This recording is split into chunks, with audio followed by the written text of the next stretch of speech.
All right, now, everybody. Quiet, listen to me. We're going to start a show. Now, some of you people have been with me before. You know it's going to be a tough grind, but we're going to have a show.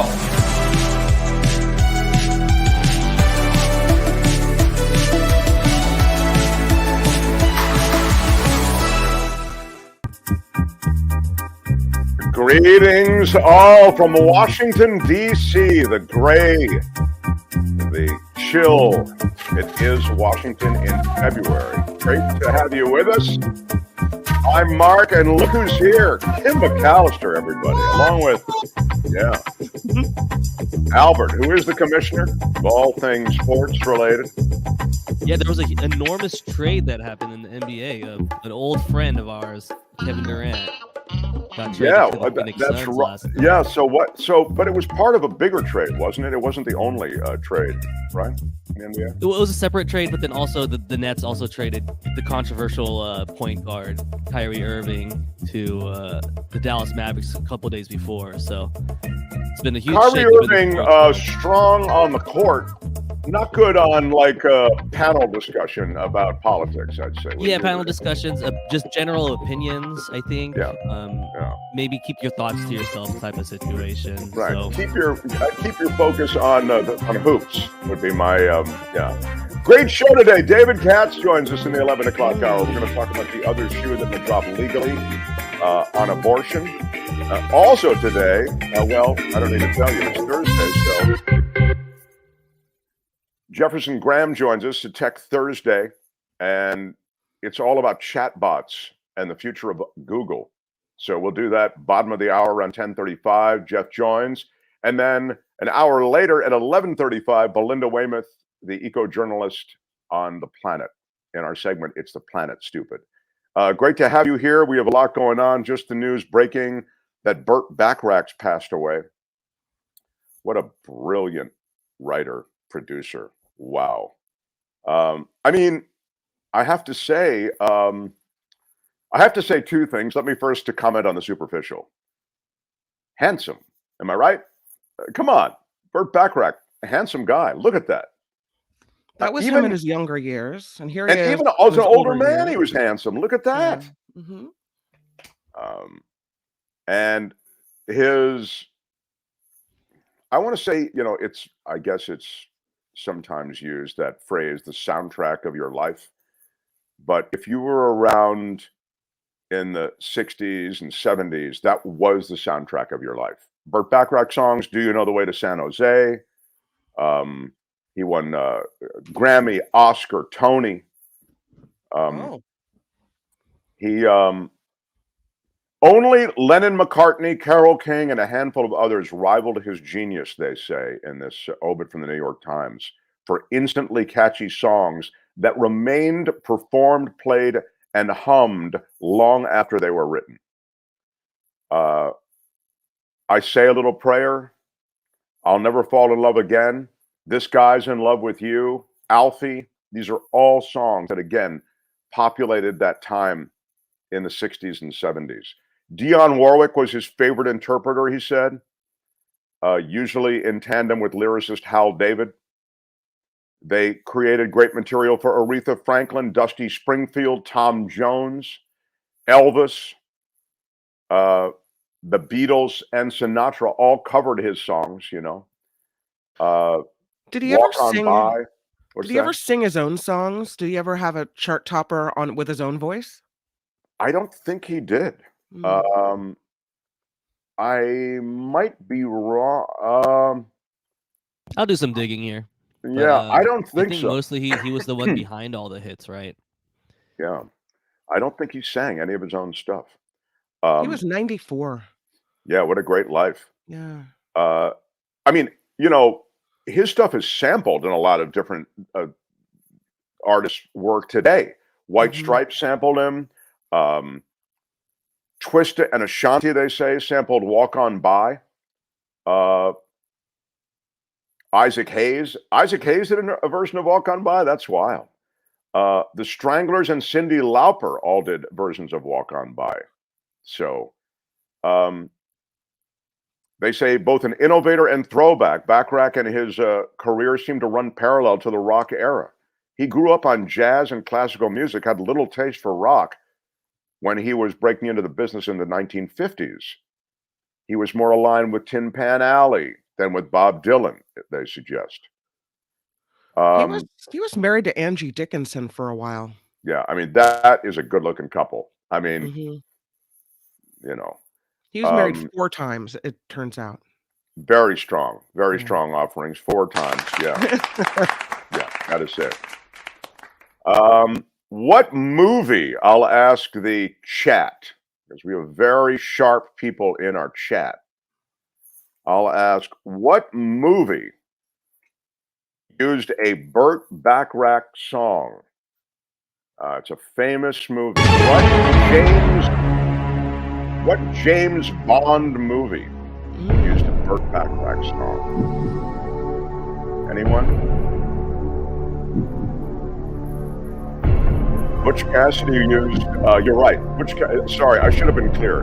Butch Cassidy used Raindrops Keep Falling on My Head, and that song charted. It might have been, I don't know how high it got on the Billboard Hot 100, but it might have been #1. You're right, Butch Cassidy.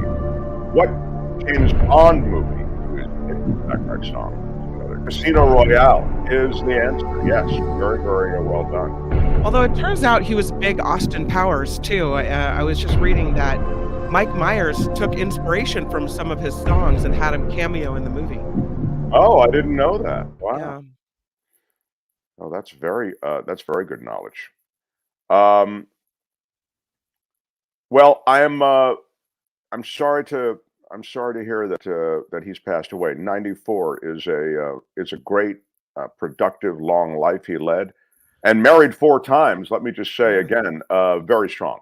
A lot of people would view that as, yeah. Here on this show, as you know,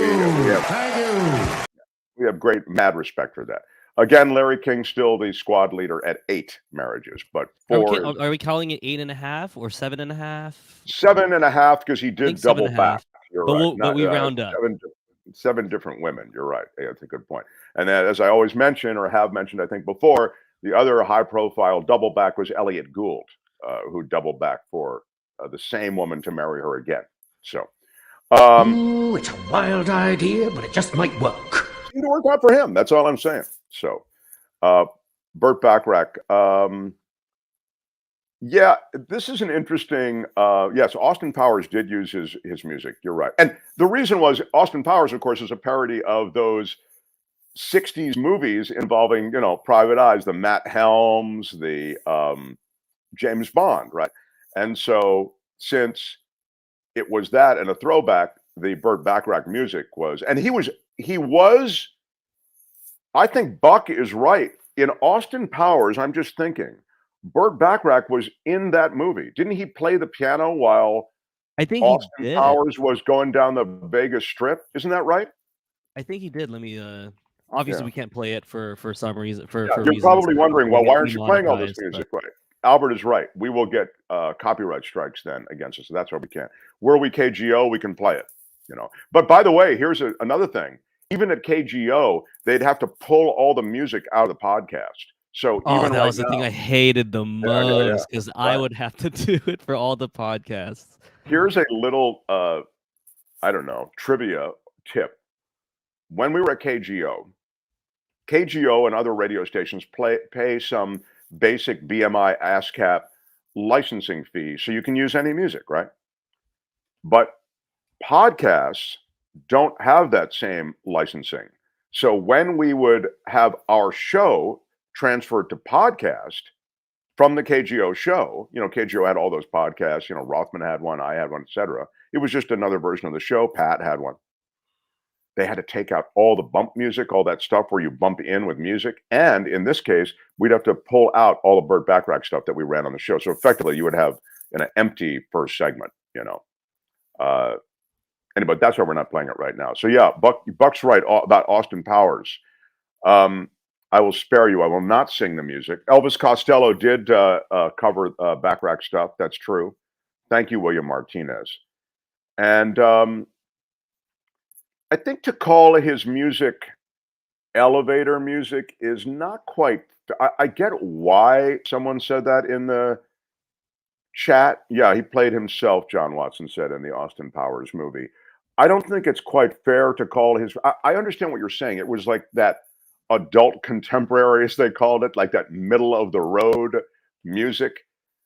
So I understand why you say elevator music, but I associate elevator music with more of that Muzak stuff, where they take even a Bacharach song and they make it sort of just this pleasant string-filled thing that rolls over you while you're, shopping at Costco or whatever in the old days.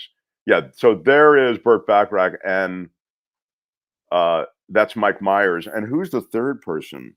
I guess that's somebody in Bacharach's band. Yeah. Probably somebody would know, but I don't know who they are. That's like extra number 73. Sorry, Mark. Yeah, that's You're going to play a percussionist. Well, I don't play percussion. Doesn't matter. You just stand in the background and go like this. All that right. was his big break, actually, Mark. So he was very excited to be there. I probably was. Not a bad.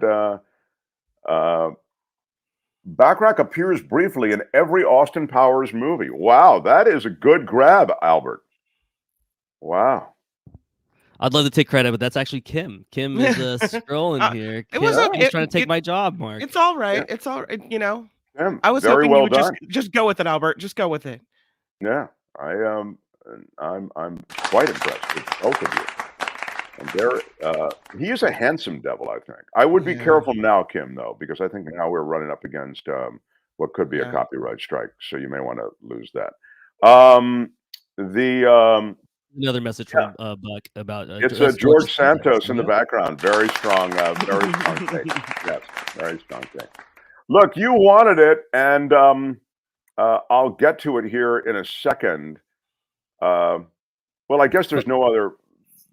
I should just do it now. So The Mark Thompson Show. First, if you could smack the like button like a boss. I mean, smash it with your iron rod. Hit it hard. Just with a thumbs up. It helps us in the algorithm of YouTube. Thank you for being here. Your views, your likes, your subscriptions, or your subscriptions to our Patreon model, which is really the way we're supported. We're crowdfunded, so your participation becomes critical. That said, we try to provide for you some fun things that are involved in fundraising. And one of them is something that you have lobbied for. The people who have looked at our merch site and who have collected some of our merch have, well, I'll just clamored for is the word I'm going to use, something that has finally made it to the site, and it's its debut today.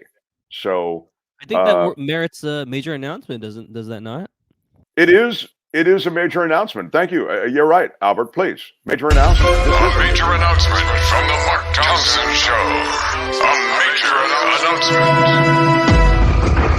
Albert, if you would be so kind as to call up the getmarkmerch.com site, you will be able to participate in what is the official debut of a new item, and one that has been, first of all, you'll note the KGO and Exile t-shirt, you cannot get it anymore on our site. You may be able to find a black market for it. You may, if you need one, there are people in the chat, they do have them, but we don't sell them anymore. We're sold out of the KGO and Exile t-shirt. But you'll note the debut of the Mark Thompson Show embroidered hoodie. That's right. You wanted it. You asked for it. You said, where is it? And now it's finally arrived. Now, if you look at the hoodie, you'll see that it has an embroidered, very tastefully embroidered logo on the left breast side. And it is beautiful. And by the way, the placement of the logo was something that was done by designers and done by some of the best merch people. And the embroidery is really well done. It's not like just slapped on there something that's going to come off. That is embroidery. I would say it's one of our premium items, if not the premium item. You can get it at getmarkmerch.com. Getmarkmerch.com. It is the official debut of the hoodie. Get it while it still lasts. It is a premium item. Oh, and you know what? It's really not very expensive. I would expect for a hoodie like that to pay in the $80 range. By the way, Kim is saying something that I myself remarked upon. I This thought hoodie costs between $44 and $49. That is cheap and cute. I thank you. And by the way, I've been called cheap and cute in my Well, you know. not recently. Thank you. But the hoodie is, I agree, an $80 item. And I don't know why we're not selling it for $80. We need to raise money. This show is running in the red. Even But- better, it comes in all sizes. And when I say all, I mean small, medium, large, extra large, 2X, 3X, 4X, 5X. Yes, 5X. And I actually had a conversation with the merch people. I said 5X. They said, Hey. well, we've actually had a request for 5X. I said, We okay. can Like a sweatshirt a little recategorize the big. 5X as a snuggie. So I might even get one so I could just sleep in it, Mark. I love it. Well, anyway, I'm very excited that it's there. I do think it's a great thing to have. And we tried to make it tasteful. Like, we didn't. Oh, this is the second thing, Albert. This is the debut of a second A major announcement from the Mark Thompson Show. A major announcement. Thank you. I'd almost forgotten. We're debuting a second item, and this is one that they came up with on their own. It's a Mark Thompson Show fanny pack. What do they Sling call it? cross body bag. So Sling it's a cross body multi-purpose bag. Yes. Albert, you're one of them. What are you kids wearing? You don't wear it necessarily around your waist anymore, do you? So sometimes I wear it around the waist. I turn it around to the back too to be a little cooler. But the crossbody, across your body, is the way to do it nowadays. So Yeah. The hipsters in the city, San Francisco, you'll see them. The tech people who are still left, they'll be wearing it across sometimes. But here's the interesting thing. If you missed its debut, what we talked about it when it was in development. This is its official debut as an item you can get. But it's the surprise inside. There you go. When you open up the sling pocket fanny pack, Mm-hmm. there is There you this, Kim. It is a picture It's of like me in happier days. It's like you're always with me, you know? I can carry you through my life. But here's the point. It's not just a picture of me. Behind that picture, that's actually a pocket. And behind it, you can leave your money and other stuff. And Where are my weed smokers at? Thank you. And your weed. Okay. So let's just be honest. That is what people are going to be doing. All right. Look, I'm not telling you what to put in the pack. I only offer you the pack. That's not Get the fake. pack. That's real. It's at getmarkmerch.com. Getmarkmerch.com. 2 new items today. The Mark Thompson Show fanny pack sling cross body bag and the embroidered hoodie, which is also debuting today, as Kim says, at an insanely low price when you consider other hoodies. That, my friend, concludes the major announcements for today. This has been a major announcement of the Mark Thompson Show. Major announcement. It is a fact that at 10:35 we'll have a Tech Thursday with the great Jefferson Graham, longtime former tech writer for USA Today. So that is still to come. I also I had a couple of other items for you, and I wanted to touch on them in addition to what we've already touched on with the Bacharach passage. The Mark Thompson Show. Wow, you're telling me that the Chinese balloon, the weather balloon that had all that technology, apparently it was a spy balloon with technology to monitor U.S. communications. Wait a minute. So it wasn't a weather balloon? Maybe they were just monitoring weather communications. I don't really know what Ooh, it's a wild idea, but it just might work. I mean, Seems maybe like they an didn't odd- realize the Mark Thompson Show is on YouTube, available across the globe. They didn't need to send a balloon. Well, you can also get all the weather information you need right on your phone now. You don't need to send up a balloon. I mean, but anyway, they say now the Biden administration has determined that the suspected Chinese surveillance balloon that traversed the United States, and traversed is a ding word, was operating with electronic surveillance technology capable of monitoring U.S. communications. And It was part of a fleet of balloons that had flown over more than 40 countries across 5 continents. I mean, if you're, go big or go home, I guess. And they went big. We know they use anything in talks for the merch store for the Mark Thompson balloon? We don't Maybe have that's any an balloon. idea. We try to avoid any technology because it can run into problems, and then you have We need warranty like an IT issues. team or something like Yeah, that. exactly. You just don't want it. So it's all we can do now. When people go, I went on the Patreon site and I pledged. I want to make sure I haven't seen my name yet. We already we've got enough just in the small issues that we try to handle here without having to produce balloons. Apparently, these balloons are used for surveillance. High-resolution imagery from U-2 flybys revealed that the high-altitude balloon was capable of conducting signal intelligence and collection operations. Signals intelligence refers to information that's gathered by electronic means, things like communication and radar. U.S. officials also disclosing new details about the balloon's capabilities and the U.S. decisions on how and when to bring it down. The FBI has started its initial stages of evaluating the pieces of the balloon that were recovered, brought to the FBI lab in Quantico, Virginia, not too far from where I am right now. Officials added that understanding the components of the balloon as vital intelligence could be important for evidence for future criminal charges that could be brought. Well, there's a law and disorder segment waiting to happen. Who knew? So I'll give Steve Moskowitz a mention here. Did you send him the link?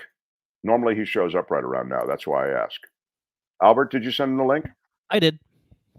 Okay. I was in my mind, I was betting that you did. So I would have won that wager. Albert, thank you. I wonder how Dan Ashley's gig worked out last night. Got a lot of good feedback on that segment we did with Dan Ashley last night. That's Kim. cool. Yeah. A very, very cool guy. So I wonder if Dan played live music, if we'd get flagged down, because it's not a recording. There's no copyright to it, but I'm sure he could just perform live with us, just like a couple of Jefferson Graham plays music with us, and yeah, there might be copyright questions around it. I don't know, but I love the idea. Maybe for next time we'll give it a shot. For some reason, I'll tell you how YouTube is so, as you know, they're mercurial. They're very difficult to anticipate, and mercurial would be a ding word, Albert, if you have the ding. It's yesterday's show that they limited in terms of ads, and they did it. Exactly. Why? Because they said that the content of the show may not be suitable for some advertisers. Now, what did we talk about yesterday on the show? We talked about the State of the Union. Most of the show was State of the Union. Was there anything else we talked about? Was there anything in your news or anything that wasn't suitable for advertisers? Nothing. We once again become victimized by AI. This is artificial intelligence listening to the show and hearing something incorrectly and then making a decision and then costing us money. Maybe they didn't like the woodpecker acorn story. There you go. Well, if they didn't like it, if you didn't like it, we just mentioned it again, so we'll get another one. Oh, there it is. Did you know that Workday? I don't know how many of you still are in the world of having to punch a clock, but if you go to work, many organizations use this Workday. You have to. It's an app, okay? It's also a website. You have to log your hours and your W-2s on there, and a lot of information about you that's related to your work environment. Finances exists on Workday. Did you have it? It's like an electronic HR system, right? Thank you. That's exactly right. They're huge. They're not good, but they're huge. We had them at Cumulus, right? Yep. And we have them at iHeartRadio, where I also do some work. And now they have laid off people. Now, they're a Bay Area company. That's why I think they're based in Pleasanton. So I wish I could say I like Workday. I actually know people who work there, but I despise Workday because if it's clunky nature, I mean, every time you have to log into that thing is a miserable experience. It is pretty bad. There's never been anything like this. Well, here's why I mention them. I mean, they're laying off people, and of course, as I say, they're a Bay Area company. They also are simultaneously this week releasing a Super Bowl ad. Wait a And minute. the Super That's Bowl like ad, $70 for every 70 million for every 30 seconds, right? well, ding, ding, ding. That's exactly right. Get nothing. Yeah, the people who are laid off get nothing. The 60-second Super Bowl ad for this Pleasanton-based human resources software company features Ozzy Osbourne in corporate garb, while a motley crew of rock musicians, including Joan Jett, Billy Idol, Gary Clark Jr., and Kiss frontman Paul Stanley, make appearances describing their rock star working conditions. How much did that cost? I mean, you don't get that crew together without paying a lot of money. Is So Ozzy Osbourne still considered a rock star? I thought he just recently retired. He did. I mean, he retired from performing, but not from doing ads. Well, now it makes sense why they had to lay everyone off to afford the spot, right? Exactly. You know, they do this to me all the time. I don't know what the hell they do it for. They lay off about 3% of their workforce, and then they rock a Super Bowl ad. It seems pretty incredible. Not a good look, Workday. Not a good look at all, Workday. Not happy. I see him in the green room. I asked about him before. How about a quick sting, Albert, and then I want to welcome The Mark Thompson Show. the great Steve Moskowitz. Come on, Steve Moskowitz. Thanks, guys. We're just talking about this company in the Bay Area, Workday, that laid off 3% of its workforce. They're kind of an HR app, and everything. We've had experience with them, both Kim and myself, and our experiences have been bad because they've taken away all the human connection, and all kinds of junk gets in the way of things working smoothly. I think of you, and I think of Moskowitz LLP and taxes, and the work you do with people, and you're always dealing with an actual person. I can call 888. Have live human beings. Yeah. And as I told you, because of exactly what you talked about, we added an HR division. So if you have a small business, every business needs a lot of things like HR. But let's face it, most small companies can't afford to hire a full-time HR person. So what do? They kind of limp along on their own. And then there's all kinds of problems that can result from that. So one of the services we offer is HR services, where we'll give you the HR services that you need at a fraction of the cost if you hired a full-time HR person. And with us, it's not just, oh, well, you know, we're a tax law firm. We're really a business firm where we offer a lot of services like HR. And again, what we're looking at is the health of a business. We're not just looking at the, you know, scholarly legal, we'll go into court and argue your point. Sure, we can do that too. But you know what? That's really a very small part of business. Most people need business help, tax help, and that's what we concentrate on. And I love that you talk about the business, because fundamentally you want that client, that potential client in this case, but the client, once they come on board with you, to be successful in business. Everything you do, and I've talked with you at length about this, is in service of trying to build that client's business. Absolutely. I want people to call you at 888 tax deal. It's funny. Next hour, I want to relate a story that Steve told me, and it's related to something that he discovered in a client. This just happened last week, and I want to relate that story in our next conversation. But for now, we'll just put it to the side. 888 tax deal is how you reach Steve Moskowitz and Moskowitz LLP. 888 tax deal, wherever you are in the country, wherever you are in California, wherever you are in the Bay Area. 888 tax deal. The great Steve Moskowitz. MoskowitzLLP.com. Steve, thanks for joining us. Let's talk next hour. Thanks, Mark. Thanks, Kim. Bye. Bye-bye. Steve Moskowitz, everybody, right on. So we are going to take a break for Kim's news. For those of you who have your playbooks out, this is how it'll work. We will then go to Jefferson Graham, the longtime former tech writer for USA Today. the world of chatbots and AI. We'll talk with Jefferson Graham about that. He's actually beaming in from Florida today. So we may touch on. I know it's anything could happen. And He I went to think Florida on purpose. he did. We'll ask him. I believe he did. It might, I don't think a court order was involved. So there's danger there. I don't know. Watch your back in Florida. He might come out with a good Friday Fabulous Florida story for it. Smash the like button like a boss. Smash it with your iron rod. Damn straight. Kim's news next, and then the great Jefferson Graham. Mark Thompson Show. The Mark Thompson Show.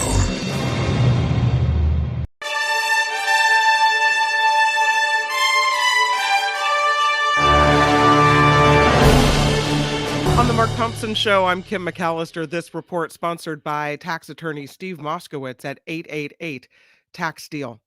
More on the balloon. Much of the evidence remains underwater. That, according to an FBI official who gave an update about the Chinese spy balloon shot down last weekend. They also revealed an extremely limited amount of that balloon was brought to its evidence collection lab. So we'll see if they manage to keep going and collecting more of that. President Biden discussing plans today to strengthen Social Security and Medicare. He's doing so on a trip to Florida. That's right. During his State of the Union address Tuesday night, President Biden all but named Florida Republican Senator Rick Scott when he said some Republicans want those programs to sunset. For his part, Scott says Biden is a liar and a hypocrite. But there's audio of Scott saying he wants to do away with Medicare and Social Security. So I don't know. At least 19,000 people. I'm just saying, 19,000 people, unfortunately, are dead. This is due to the earthquake in Turkey and in Syria. At this point, more than 16,000 of those deaths are in Turkey. That nation's foreign minister noted dozens of countries and international organizations have stepped up now to provide aid. Russia is accusing the United States of having a hostile attitude. Do you feel hostile? I might feel a little hostile sometimes. Maybe they're not wrong. Kremlin spokesman Dmitry Peskov saying the U.S. looks at Russia as a foe. His remarks come as the one-year anniversary of the war between Russia and Ukraine. This is a man with anger. This is a man that has resentment towards you. That is totally true. A little resentment goes a long way. California has hundreds of missing students from the public school system. More than 152,000 school-aged children across the state unaccounted for in the wake of the pandemic due to lingering disruptions for students and for families as well. But the analysis shows not all of the missing students are accounted for in private schools. Homeschool enrollment and population loss only account for about 1/4 of the amount. So where did those students go? The research doesn't account for those that left the state or the country, so that may be a possibility. There's a new push to make California the third state now where prisoners will be able to vote. A proposal unveiled this week would remove part of the state constitution that disqualifies inmates from doing just that. The assembly member behind the effort says this would let them cast ballots in the district where they live, not where the prison is located. The measure faces several hurdles, though. If it passes, voters would get the final say in next year's election. The family of cinematographer Helena Hutchins is filing another lawsuit against Alec Baldwin. Hutchins fatally shot by Baldwin in 2021 on the set of the movie Rust. Well, her family has already settled a civil suit with the actor. Famed lawyer Gloria Allred is representing the family and is expected to speak with reporters to reveal more details regarding another lawsuit against the actor. If you're that family, it has to be, you want to move on, but it has to be tough to see Alec Baldwin. He's a very high-profile personality anyway, and he's doing all of these things, everything from podcast to being the voice of the Met or whatever in New York to to being a continued fixture in film and television. So I would imagine you'll remember in the immediate aftermath that they were all grieving together, but now it seems as though the family is they can never bring her back. But wow, they're I think Well, I they're think he's the executive producer of the movie as well. So it could be that they've not only filed a civil lawsuit against him, which they settled, but maybe now against his production company. We'll see I how see. it goes. I see. Yeah. Yeah. I mean, maybe they just, they're looking at every option, every avenue they can. Billboard is naming its top 10 greatest rappers of all time. Who do you think is number one? Mm, God, that's a great question. I'm not really it's got to be some classic rapper like a Jay-Z type, or I don't know. Ding, ding, ding. I'm Is not it? going to even let you go on with that because you got it right on the top. Wow. That's right. Wow. Jay-Z given top honors. Kendrick Lamar, Nas. Did I say that right? Nas? Nas, I think it is. Yeah. Nas. Tupac and Eminem round out the top 5. Nicki Minaj, the only female rapper who made the list, coming in the 10th spot. Well done, I Mark told you Thompson. about that story. I'll tell you this just real quick. I was the voiceover on the Billboard Music Awards for many years, and I Oh, also okay. did a lot of other big awards shows where music too. Music was always fun to do because you got to see the rehearsal. So Yeah. anyway, so I'm in the hallway backstage, and this rapper and his entourage,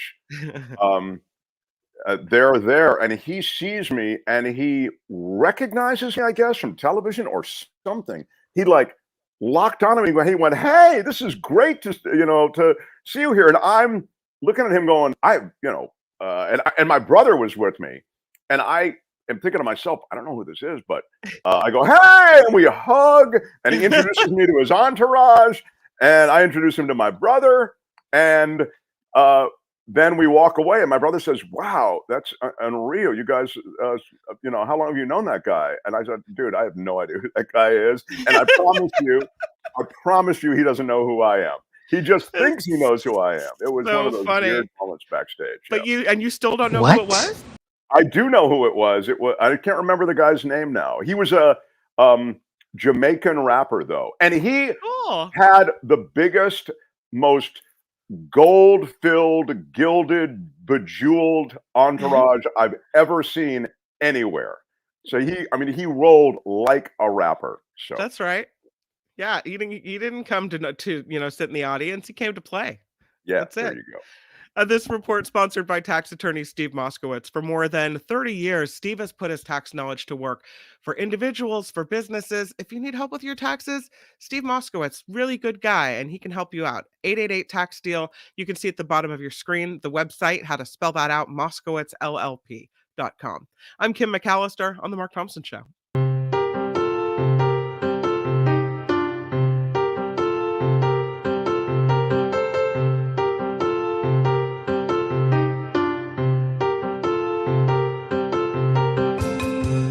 The Mark Thompson Show.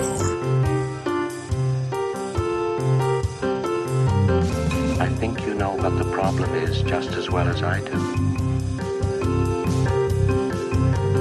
Who's Mark Thompson? Everything is going extremely well. I'm sorry, Dave. I'm afraid I can't do that.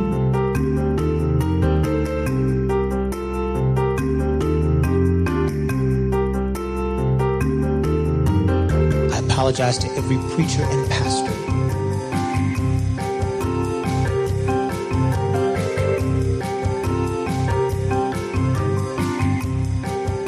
What he's got going here is a situation. We have processes and protocols and standards. No, no, no. 60% of the time, it works every time.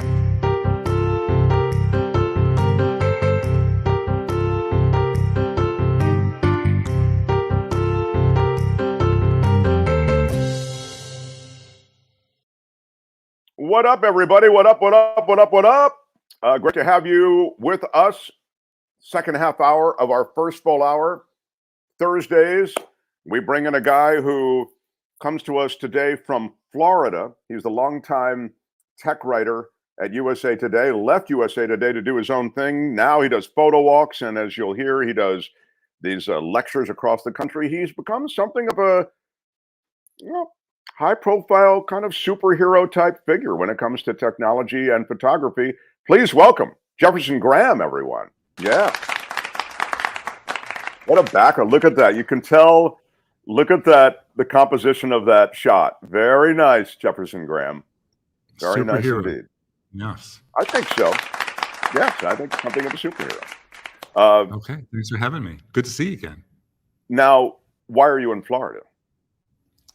I work with a company called Kelby One, which does photo instruction online, and I'm shooting some iPhone photography instructional videos that you'll be able to see real soon. And I should also let everybody know there's an iPhone photography conference that Kelby One is putting on, kelby1.com, March 27th, 28th, and 29th, and I'll be kicking it off. What? So do sign up. Do sign up. Yeah, lots of stuff to talk about. We'll Fabulous Florida. Fabulous Florida. Yeah, you're there in Florida in fabulous Florida. If you were joining us tomorrow, you could. It's hot. Is it hot? What is it like? 80s? Hotter. Is that Today right? It felt like 90, yeah, and humid and very sunny. February. You know, wow. But tropical and gorgeous. All right, if you say so. The highlight, I'll just give you the highlight of my trip was yesterday morning at 6:30 watching the sunrise over Tampa. Absolutely. Well, but that is, they do get beautiful sunrise and sunset moments there. That's for sure. Yes. Because you don't feel the humidity. Stay tuned for my drone footage of the sunsets. Oh, very cool. All right. Well, Jefferson Graham, from Photo Walks as well. But as I was mentioning, he is the former longtime writer at USA Today on technology. And he comes here on Tech Thursdays to talk about just that alongside those things with photos and that sort of thing. So tell me about current tech on my weekend newsletter that everybody should subscribe to. Okay, and and we have that up there also. Are you talking about the Substack? Yeah. Yeah. We have jeffersongraham.substack.com. So, Jeff, let's talk about chatbots and AI and get me sort of recalibrated on all of that. Okay. So I believe that in November, December, when we were together, I said that chatbot was the tech story of the year, right? This new AI thing that would talk to you and be conversational.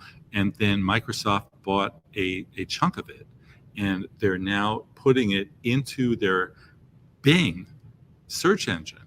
Bing, which has been a laughingstock for over a decade.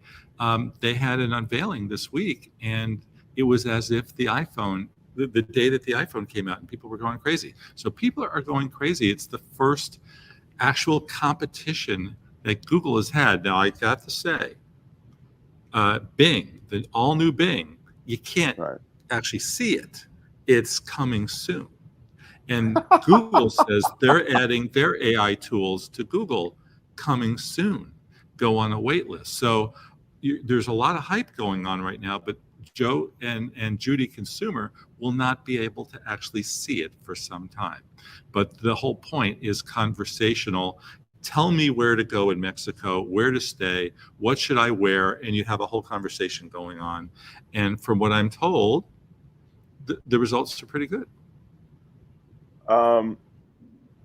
So when you say the results are pretty good, you mean that the technology's ability to help us to distinguish what we're saying, to more relevant. And Google has never had any competition. You and I, Mark, we go back to the days of Alta Vista and Yahoo. Right, that's right. And can we even name them all? I mean, there were a lot of search engines, and they were all terrible until Google came out, and Google was amazing. And over the years, the Google search engine kind of took a step backwards to all the other things that Google was doing. So when you do a search for Mexico, you get links to Google Travel and Google Maps and Google Weather and this and that. And I think they lost their way. And it'll be really interesting to see what happens now that chatbots are giving Google a run for the money. You know, Microsoft can be fantastic and Bing could be fantastic, but it'll take a decade until Microsoft could actually catch up to Google. That's my belief. How about yourself, Mark? This is interesting. I I think that Google is so much a part of the vernacular and our lifestyle online. It's tough to imagine them really being brought down, or as you say, Microsoft catching up.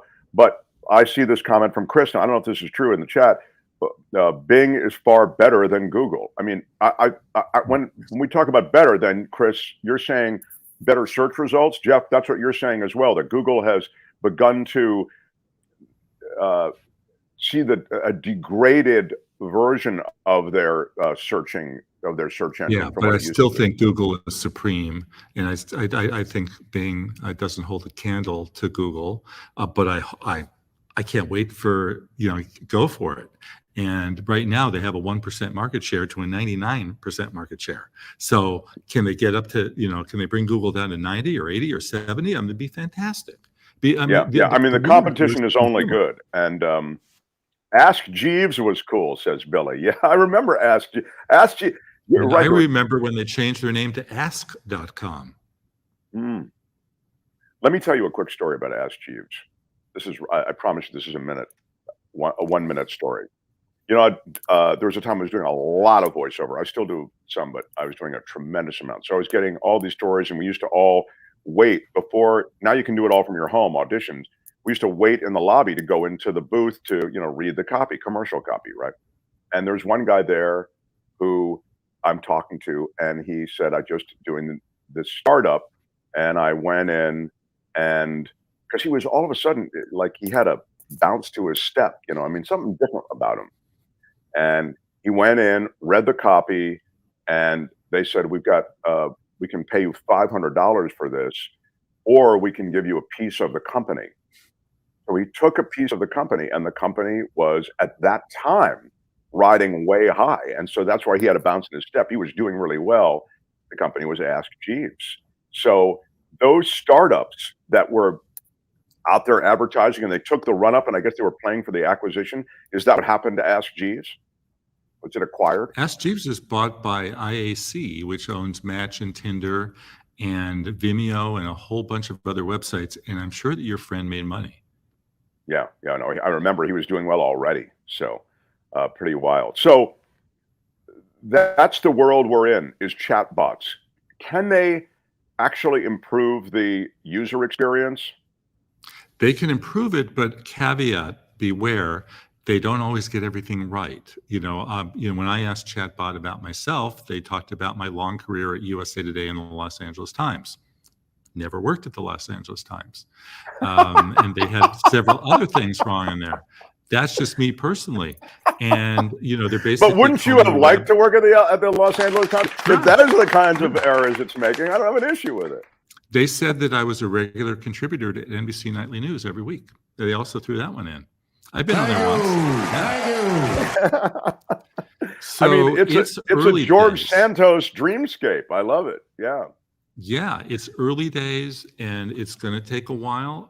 But it's, anybody who hasn't tried it, you go to ChatGPT and then DALL-E, DALL''E, for creating photos. Some of the thumbnails that we make for the Mark Thompson Show are made in DALL-E.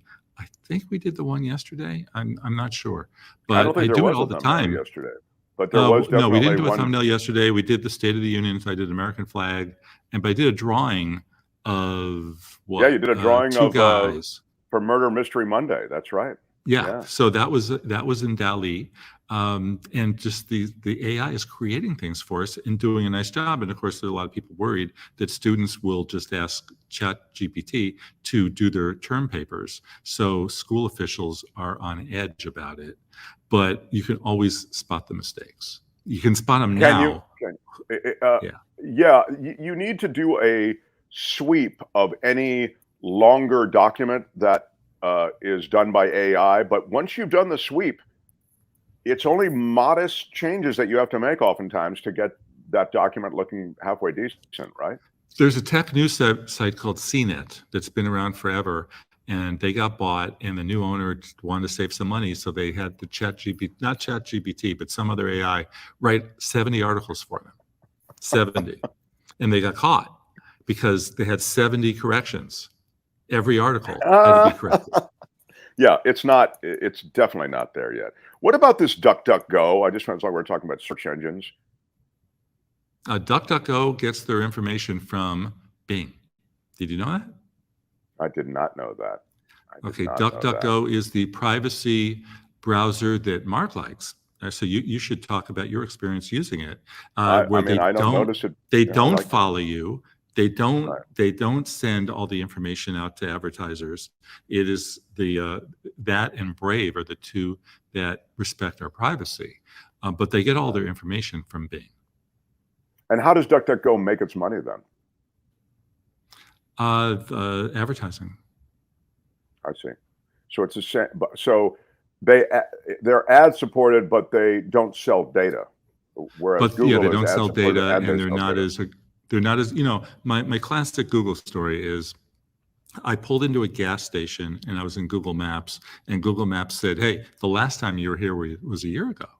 And you spent $3, you paid $4 a gallon, you bought 10 gallons, and then after you left the gas station, you went to the Inn at the Creek in Morro Bay, and you spent an hour there, and then you went here, and then you went there." And I was like, you got to be kidding me. You got to be kidding me. I had no idea that it was tracking me like this, and I called Google and I complained, and they said, "Well, you opted in for it." I said, "When did I opt in? When?" And they said, "Well, you did." And I said, "Prove it to me. Prove it to me." Well, when they say, "Hey, do you want to try this new program out?" and you go, "Yes," well, that other stuff is included there, but they don't really warn you about it. I popped back in because I have a pertinent story. Okay. You might appreciate this, but 1 in 3 men plan to use the artificial intelligence tool ChatGPT to write love letters this Valentine's Day. Oh, I love that. I absolutely love that. That according to a poll from McAfee, 69% of adults were unable to tell the difference between a love letter written by OpenAI's ChatBot and one written by a human being. More than a third of single adults say they either plan to or are already using the San Francisco company's tool to upgrade their dating app profile. What?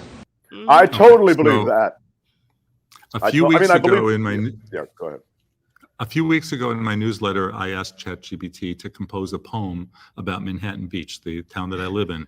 And in 2 seconds, 3 seconds, long poem, rhymed every line. And it was insipid. It was awful, but it was amazing. Okay. And if I, for Ruth, write her a love letter with ChatGPT, she will know. That's really funny. That is very funny. I can't imagine that, a chat bot is going to be able to quite hit the target that you need to hit with somebody who you've known for any length of time. I'm not gonna cry. It's the thought you're not going to be able to make boys. somebody cry. It's just the thought that counts. Yeah. You never know. But conversely, I could see a chat bot if you're out there single and on a lot of dating sites, populating all of those sites. Again, you have to do a sweep of the thing that it writes, but it might come up with something that's halfway decent. Pad your resume. Tell us like about George yourself. Santos. Tell us about those barefoot walks on the beach that you like. And I can't stand this. Just write some crapola and I'll put it up.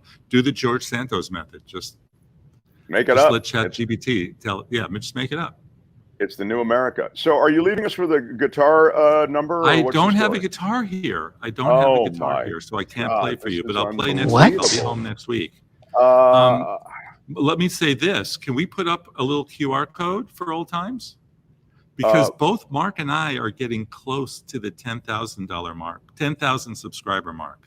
There's my QR code. Please put your phone over that and do me a favor and subscribe. It's free. It will cost you nothing.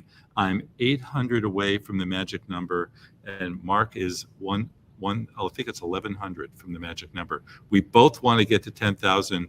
Who will get there quicker? Well, Jeff's going to get there quicker because our QR code does never. We don't have a QR code up.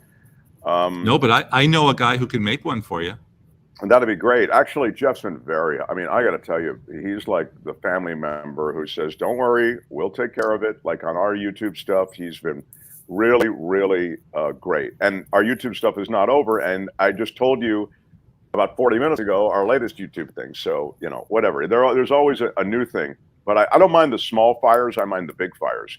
When it comes to YouTube, the funny thing that we did just on the QR code, and then we'll let you go, Jeff, is I was so excited to have the QR code, and I put it on Instagram, and I got all these comments going, "Hey, idiot! I look at Instagram on my phone. How am I supposed to use your QR code on?"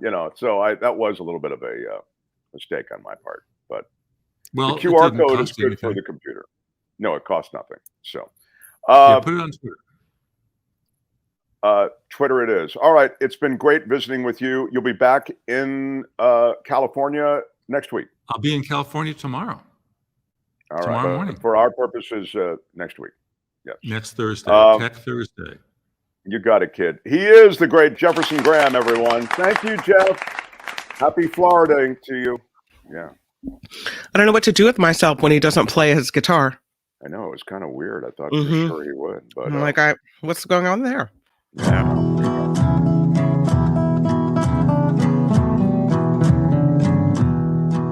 The Mark Thompson Show. Who's Mark Thompson?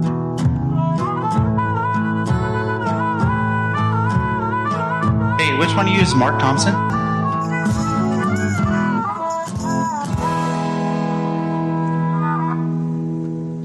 You have found us. We are on live every day from 10 to noon. And I'm in Washington, D.C. My dad is not well. He's in the hospital, and these are very tough times right now, to be perfectly honest. He had a rough night, and no, I'm sorry. I had a second roughest night in the family. My dad had a sleepless night because of legit health issues. I had the second roughest night. I'm up all night because I just can't sleep in this house. No. But and everything going on. But I'm more sympathetic to my father's situation. It is very, very difficult indeed. But it's so great of you to allow us to still be part of the community that is this show as we grow it. You can smash the like button with your iron rod. All of our regular contributors are here. In fact, even some additional contributors. So we're bringing you all the shows. It's just that I'm on remote, so everything's a little on the jankier Mark, are you side. sleeping in your same childhood bedroom?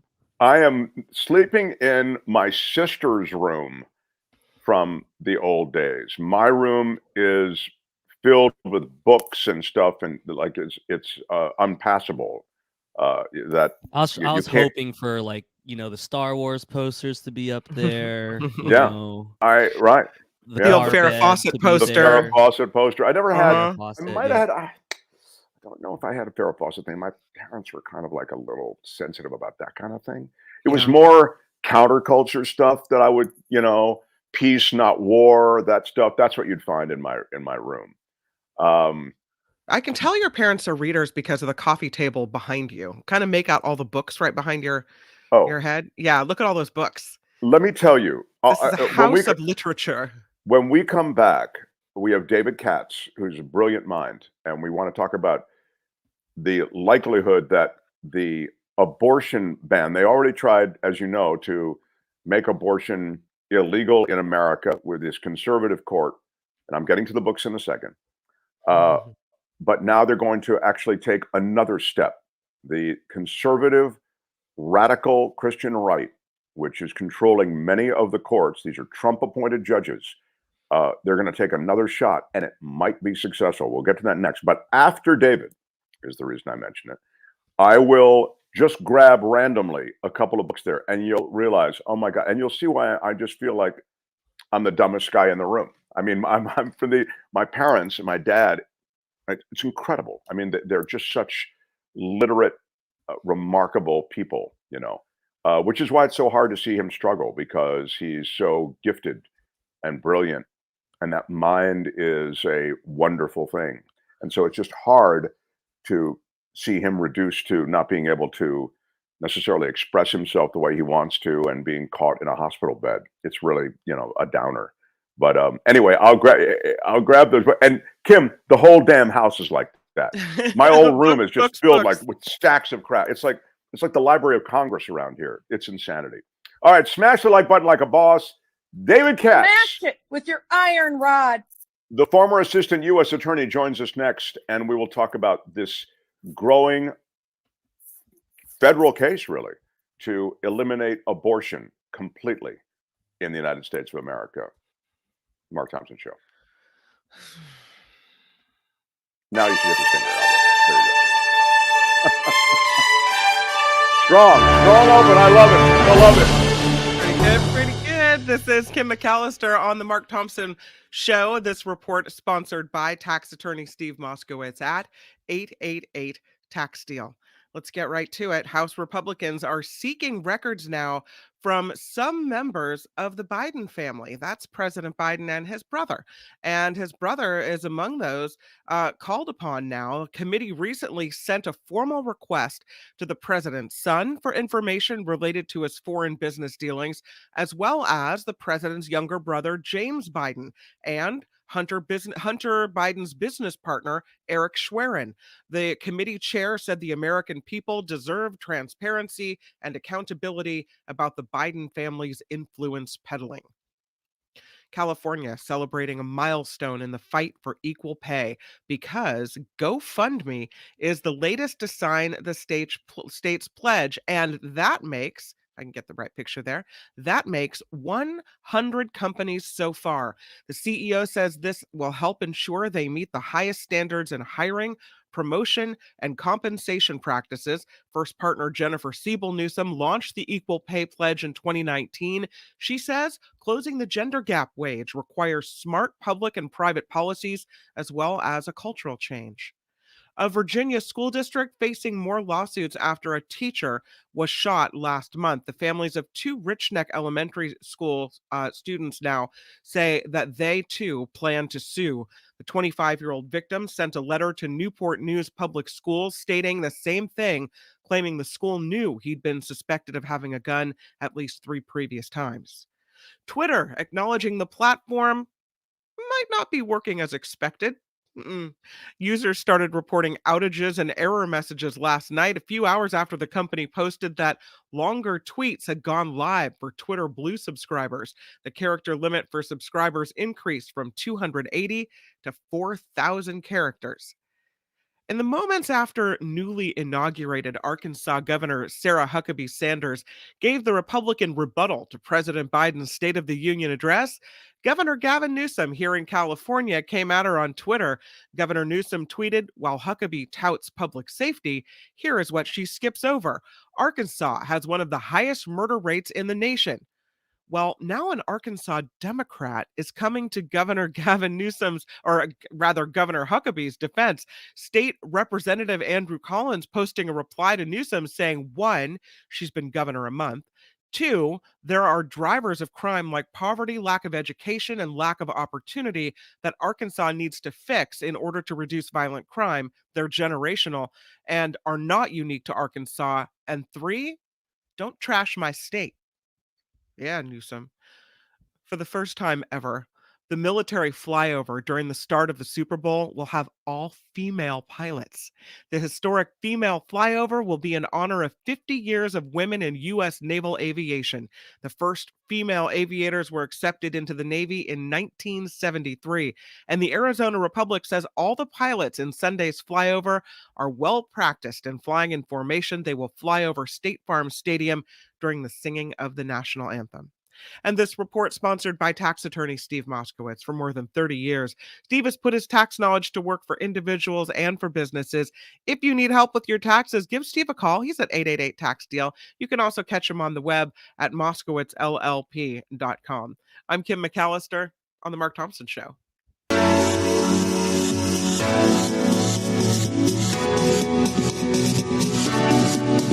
The Mark Thompson Show. Smash it with your iron rod. Who's Mark Thompson?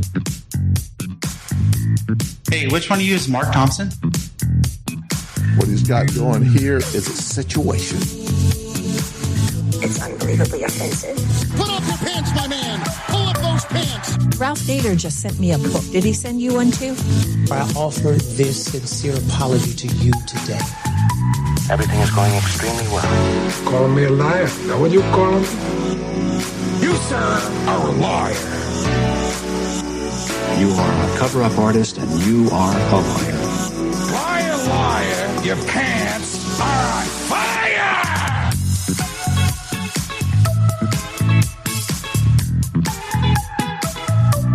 Google told me. Can you let him finish, sir? It was wrong, it was stupid, and I'm trying to be a better person. No, no, no.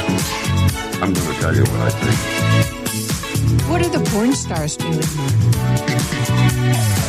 you have a secret talent?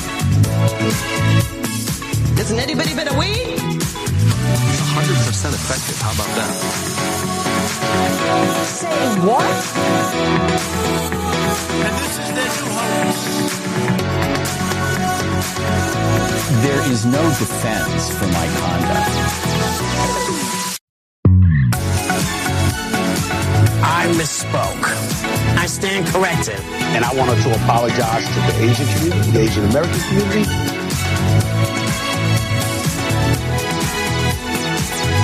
Time's up, mother effers. And we are live from Washington, D.C. Welcome back, hour 2.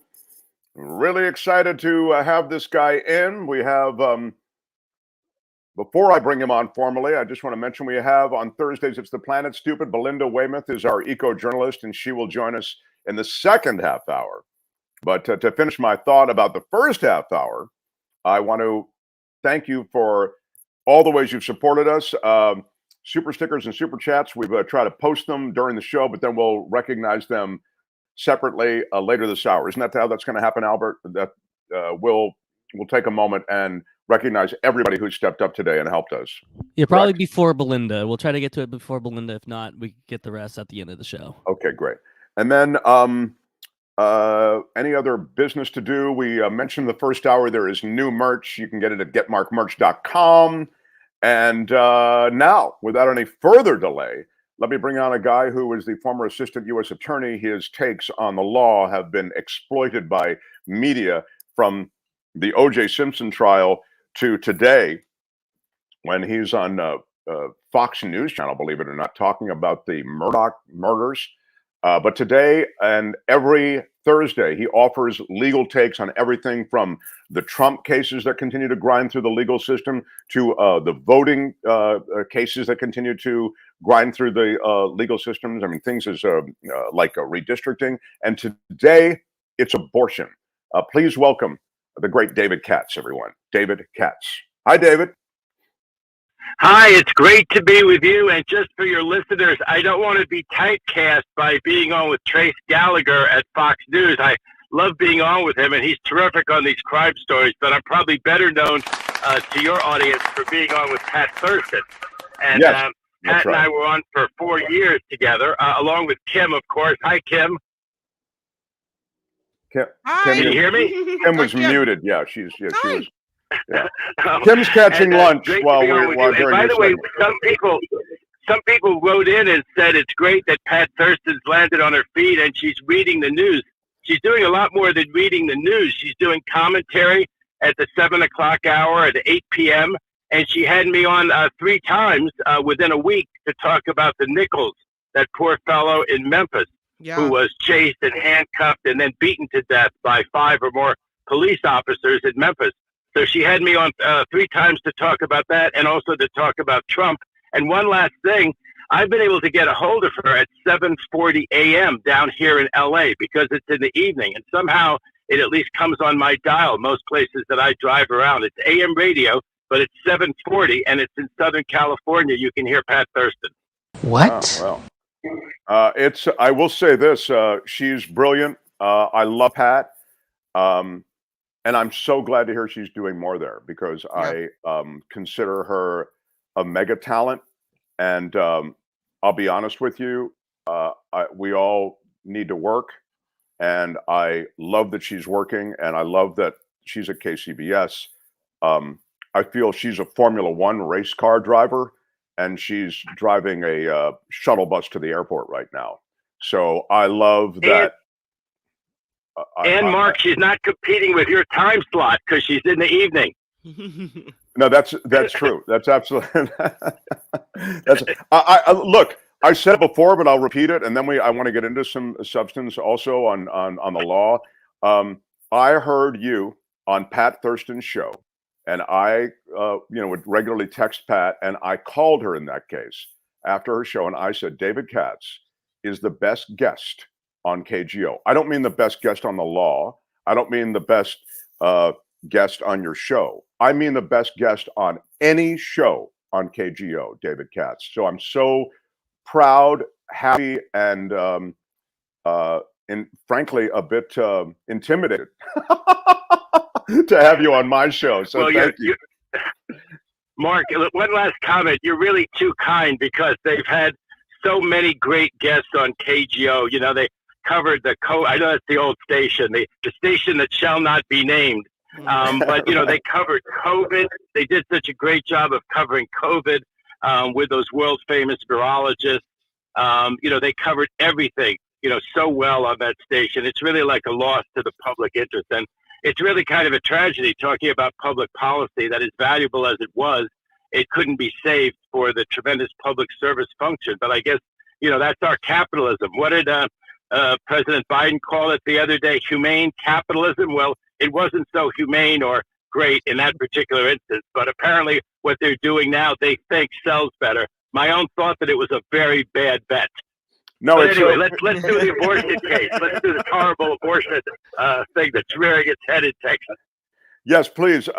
So when you look at where these abortion decisions have led us so far, you look at a Christian right radical Supreme Court that has overturned Roe, but that same court and that same crew that has been clamoring for the overturn of Roe is really clamoring to take away abortion rights from women across the board. And so we come to this next chapter of it, which is associated with medical abortion, that is to say, the abortion pill, if you will. I wonder if you could speak to where this sits with a judge that is himself a Trump-appointed Christian right radical judge.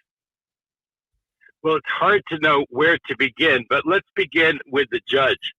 We've gotten into this situation now where, you know, since they got rid of the rule that there had to be 60 votes in the Senate, they got rid of the filibuster on judicial nominees. And that's a whole long story, but that would keep judges, you know, quite in the center. That would make them tend to keep federal judges in the center of the legal debate, not to have fringe judges on the right or on the left for that matter, right?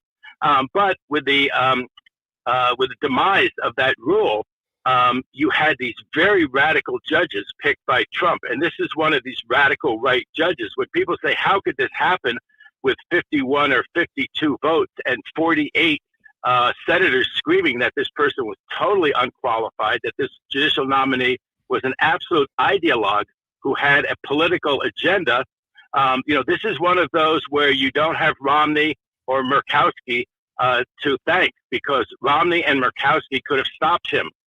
Collins voted against this judicial nominee, but all of the so-called moderate, enlightened Republicans, and I have loads of friends who fall into that category, really missed the boat on these super radical judges. And so we have this judge in Amarillo, Texas, who came from, you know, what they call a Christian rights advocacy group to the bench. Now, he was an assistant U.S. attorney like I was, and he handled appeals for a long time. He went to the University of Texas. So, I mean, he's obviously intelligent and capable, but he has these very radical views. So what happens right now is that since these organizations can complain anywhere, Mark, they can cherry pick these cases, they direct them all to this one judge. I hope your audience is sitting down or holding their breath or not holding their breath, because this is the same judge from Remain in Mexico. They steered the Remain in Mexico to this judge in Amarillo, Texas, and he ruled the way the arch right-wingers wanted him to. And now people are very scared he's going to rule the way the arch right-wingers want him to in this case. What the case is about is there's an abortion pill. I won't get into all the medical aspects of it, but apparently half of the abortions in the country or more are caused by this kind of morning after pill. So women take this morning after pill. It has a particular, you know, scientific application, but it quite effectively, if taken within, I think it's a week or so after a woman believes that she might have gotten pregnant, aborts the pregnancy, for lack of a better. It vindicates her right to choose, and to choose quite promptly. It's very, very safe, and it's been used for over 20 years. Now, despite the fact that the FDA has approved it and it's been safe for over 20 years, this Christian rights right-wing organization has gone to this particular judge and argued to him that no, after 20 to 22 years of its use all the time, it really is dangerous. The FDA didn't vet it properly, and they make this legal argument, which is that they say that this particular pill, they didn't really consider the health consequences, and it's more dangerous to women, which is, of course, absurd to argue that it's more dangerous than going through a pregnancy. But they say that it's not a sickness, it's not an illness. That pregnancy is not any of those things. And the FDA, the Food and Drug Administration, is supposed to deal with illnesses, to deal with bad medical conditions. Pregnancy is not one. And so all the courts, they argued to this right-wing judge, all the courts have been missing the boat for over 20 years. And this FDA rule is no good, and women should not be able to get a hold of this pill. They shouldn't be able to use it. It should be against the law to sell it in a pharmacy to women who are seeking to use it for that purpose, which is just about all the women who buy it. And therefore, this judge ought to issue a nationwide injunction because it's supposedly dangerous, and it's more dangerous than the alternative, which is an unwanted pregnancy. They argue, I think, absurdly.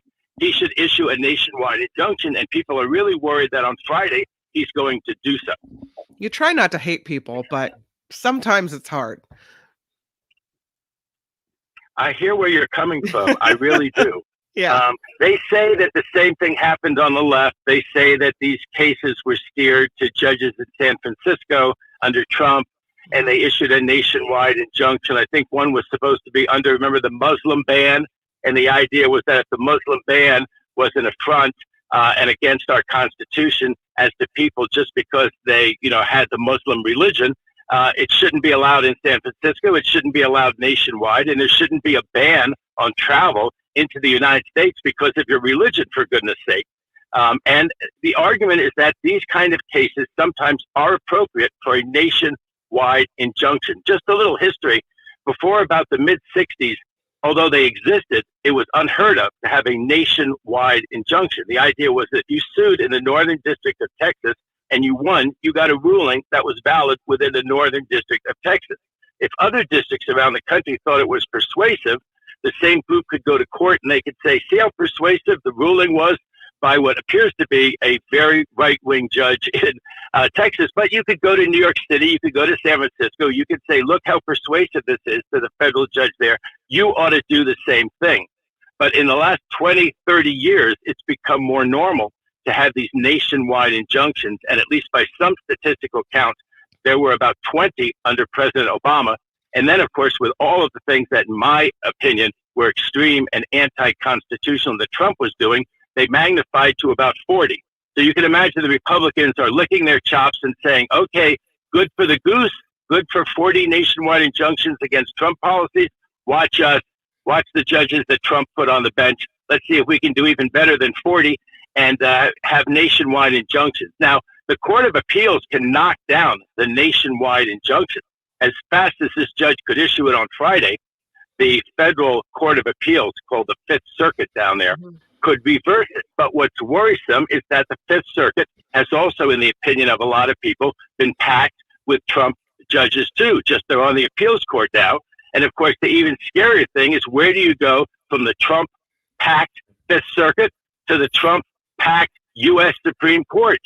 And if neither one of those courts, the Fifth Circuit or the U.S. Supreme Court, stays the decision of this judge, his nationwide injunction would stand. Now, I don't think things are really going to go that far. I think this position is outlandish. And I think if the judge really does pull the trigger on this, to use a good old Amarillo, Texas expression, if he really does pull the trigger on this and knock out the right of half the women seeking abortions in America are doing it this way. They're doing it with this pill, which again is very efficient and effective. The plaintiffs have shown no evidence that I'm aware of that it's not effective. To me, this whole thing is concocted by a judge who apparently is entertaining this concocted argument. But I believe that if the judge really does go through with this, that even the Fifth Circuit will stay a nationwide injunction. But if they don't, it will affect us. Nationwide injunction means that women in Southern California who need this pill, whose friends have used this pill, who've used it safely year after year cannot go and buy it. That's what it means if it's a nationwide injunction. That is exactly right. David, we're going to take a break. I want to talk to Steve Moskowitz, but I'm so glad that you cast so many great things here. The history and also the reality. I mean, it is crazy, but this throwback attitude toward a woman's agency when it comes to the law and it comes to her own body, that is something that is really threatened in California, in blue states. This is not the kind of thing where they go, oh, well, we have this reflexive law that goes into place now that Roe v. Wade's been overturned, and so we're outlawing abortions in Mississippi and Arkansas and Alabama, et cetera. No, this would be nationwide. I love that you made that point. More with David Katz as we continue. The Mark Thompson Show. And now, please put it together. How about a Mark Thompson Show welcome for Steve Moskowitz, everybody. Steve Moskowitz.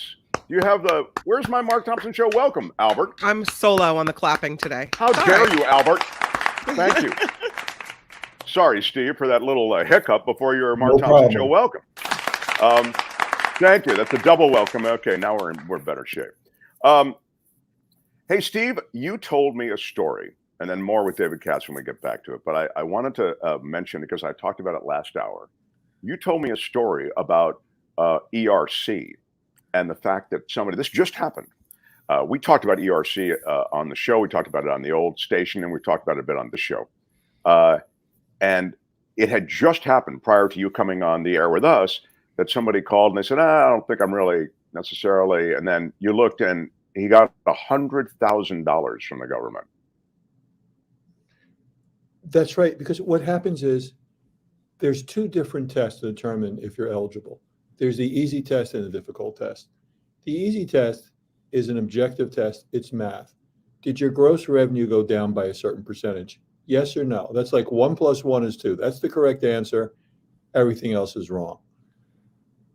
And a lot of firms stop there and say, if your gross revenue didn't go down by the percentage, that's it. No more ERC for you. Goodbye, because they're mass producing things.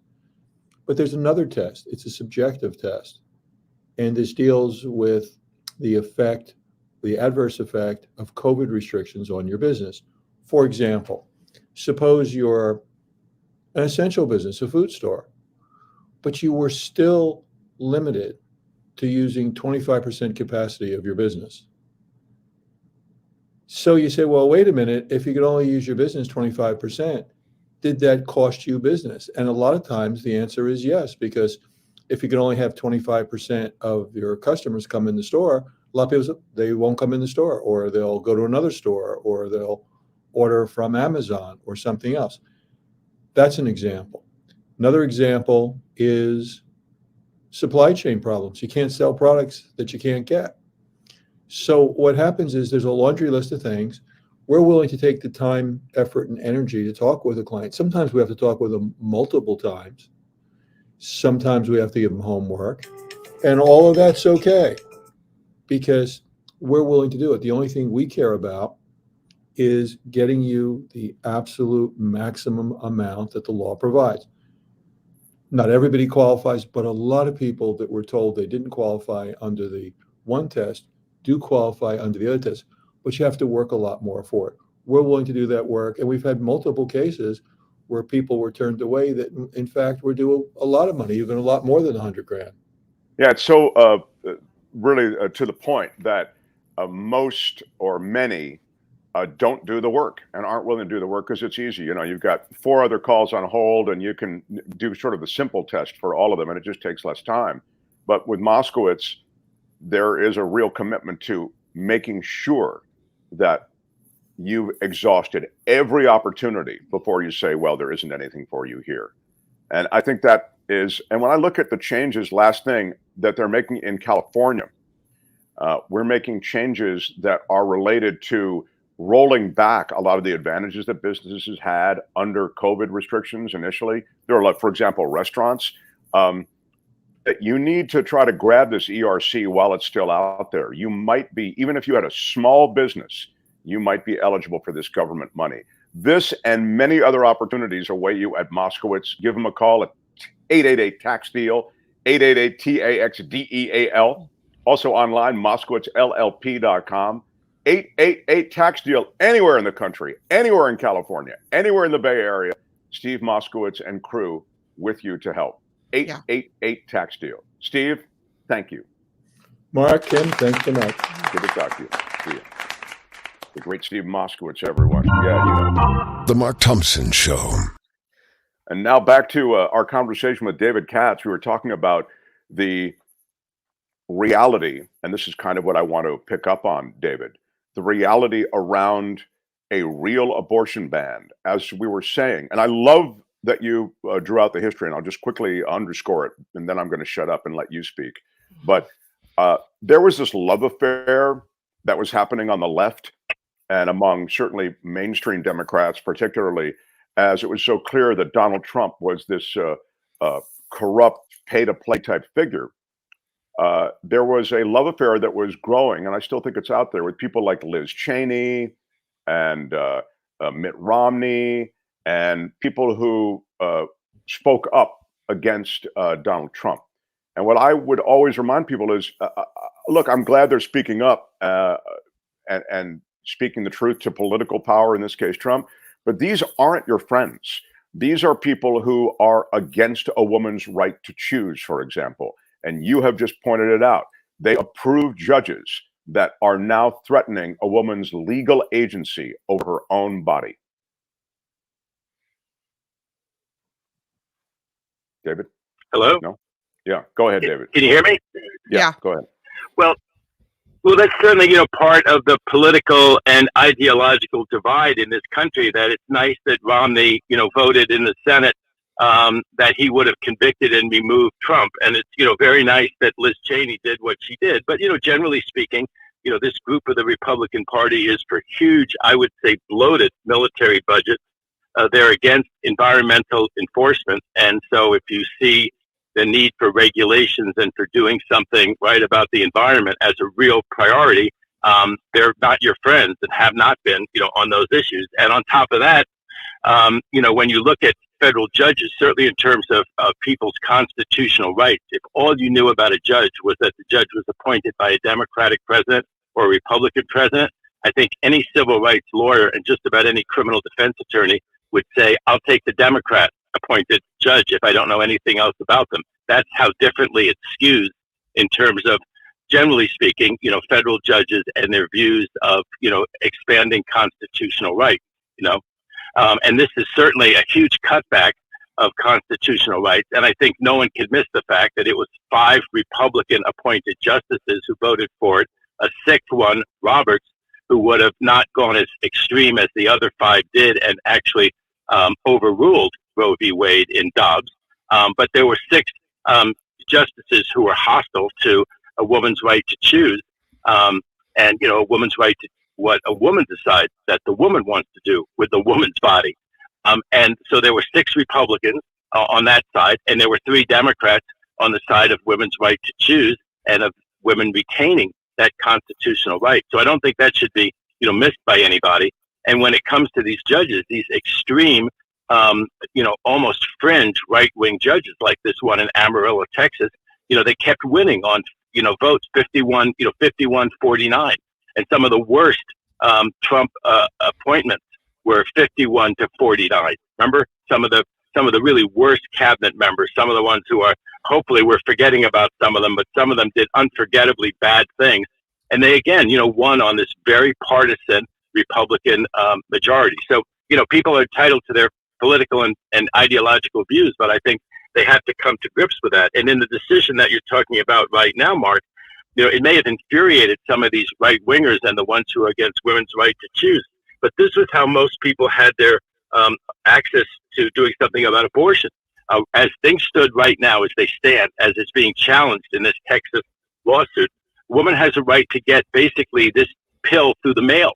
So there's no stigma, no ability of other people to give her a hard time, like when a woman goes to an abortion clinic, because it's gotten past the time that the morning after pill would work. And so now, these young women, a lot of women of color, a lot of women who don't have much money, they're, forced to drive all over the place in Texas and Louisiana just to go to what few existing abortion clinics there are. And then they get harassed by these, hecklers in the name of First Amendment. Suddenly the right wingers believe in the Constitution, right? When it's the right to scream at women, vulnerable women, as they're going into abortion clinics. So this would make a real huge difference. But I do think that while people should be worried about it, I just don't think this is going to become the law. I don't think that this is where we're going, that the U.S. Supreme Court is ultimately going to say that you can't even get the morning after pill because it's so dangerous to your health. It's so much more dangerous than an unwanted pregnancy is to a poor woman or a woman in desperate need of getting an abortion for whatever reason. I just don't think that's going to be the law of the land. But you see what people are saying, how it emboldens these judges and it emboldens these advocacy groups. They go in and they argue for anything. They got another order down there in northern Texas from a different judge that the guidance that the Biden administration is giving to pharmacists is supposedly improper. They shouldn't be giving this guidance.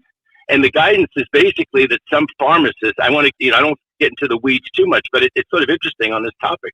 The guidance is that if there's a dual-use pill, a lot of these pharmacists refuse to sell it because they say, well, wait, for all I know, the young woman, it's usually a young woman, the young woman will use it for an abortion, even though she says she's buying it, even though it has this dual use. I'm worried she'll use it to induce an abortion, to end her pregnancy, and I'll be prosecuted. Remember how there's this vigilante law? Still in effect down in Texas. You get your $10,000 reward for being a vigilante, for ratting on somebody because they're just trying to get an abortion or assist somebody in getting an abortion. So these pharmacists are not filling prescriptions because it's a dual use. And the Biden administration said, no, you can't do that. You can't deny filling a prescription because it's dual use, because you're scared that some overzealous prosecutor or informant is going to go tell on you. They said that the Biden administration could not give that advice to the pharmacists. Now that's being appealed, guess where? Up to the Fifth Circuit again. If they lose in the Fifth Circuit, guess where? The 6-3 U.S. Supreme Court with 3 Trump appointees that already overruled Roe v. Wade and that, made the stop decision. But having said all of that, I do think that some sanity will prevail in this area, but it may not prevail on Friday. This judge may issue or purport to issue this nation. I shouldn't say purport. It's the law until he's overturned. There's a nationwide injunction until it's overturned. If it takes but you think that appellate judgment will come right away? For a week, that's the law, Mark. For a week, that's the law in California. But you think that appellate judgment will come right away to overturn that, is what you're saying? I think it would come very soon to at least stay the operation of the decision. In other words, the ruling would stand until there was a detailed appeal. But for the moment, it wouldn't be a nationwide injunction. You could still get your package in Southern California if you're 19 years old and your best friend got that and other people that you know did it, and it's safe. I want to emphasize that to people. It's safe. In my opinion, this is all malarkey. They haven't come up with any evidence which shows it's not safe. For 22 years, the FDA has approved this. The Republican and Democratic administrations, women have used it. It's been safe. It's the morning after pill, and it's been deemed safe over and over again. This idea that the FDA does not have jurisdiction because pregnancy is not an illness, that's been rejected by the courts. This is a crackpot argument. It's safe. Women need to know it's safe, and it's been deemed safe for over 20 years. You talk about they talk about the radical left activist judges. Obviously, that is just ridiculous when you look at it against the backdrop of these right-wing radical Christian right judges and these judgments, and they really threaten a woman's legal agency in this country. Thank you, David Katz. Love having you in. Yeah. We'll talk next Thursday. Thanks so much, my friend. I have so many more questions. I could have talked to him all afternoon. I'll tell you that. Yeah, he's great. We're so far behind, and I love David Katz, but we're way, way behind. Shout out to Tony, by the way. I think helped make the David Katz thing happen today. Mm-hmm. So there's that as well. The Mark Thompson Show. Kim, we're gonna because we're a little behind. We're going to do a flyover on the news, but I do have a major first ever thing that's going to happen. I suppose this would be, Albert, a major announcement. A major announcement from the Mark Thompson Show. A major announcement. One of the things we're going to start doing is dropping additional content. Right now, everybody's going to get that content on this channel. Even if you have not supported us financially or whatever, you'll still get it. It'll be free content. And it's the first piece of extra content that's dropping today. What? That extra content is with the Culture Blaster, Michael Snyder, and he does a whole breakdown of something that starts today. I think it starts. It's the Almost British Film Festival going on in the Bay Area. So Michael Snyder, you know him, the Culture Blaster. He is someone who generally comes in tomorrow on Fridays and reviews movies and streaming things. We do a whole segment and we will drop it right here on this channel. If you've hit the notification bell, you'll be notified when it drops. And it's the Almost British Film Festival, and I tell a boring story in the middle of it, which is almost British story. So that is something you can look forward to as well. So then you can send me communications saying that was the worst story ever, whatever. Yes, it was. I don't have the worst story ever, but pretty. I don't have a lot of British stories. Sorry. I was trying to come up with something. It is an authentically British story from when I was studying in Britain. So, all right. That's coming up, though, on this channel. Look for the Culture Blaster and his featuring of the Almost British Film Festival. Now, Albert, what are we doing before Belinda?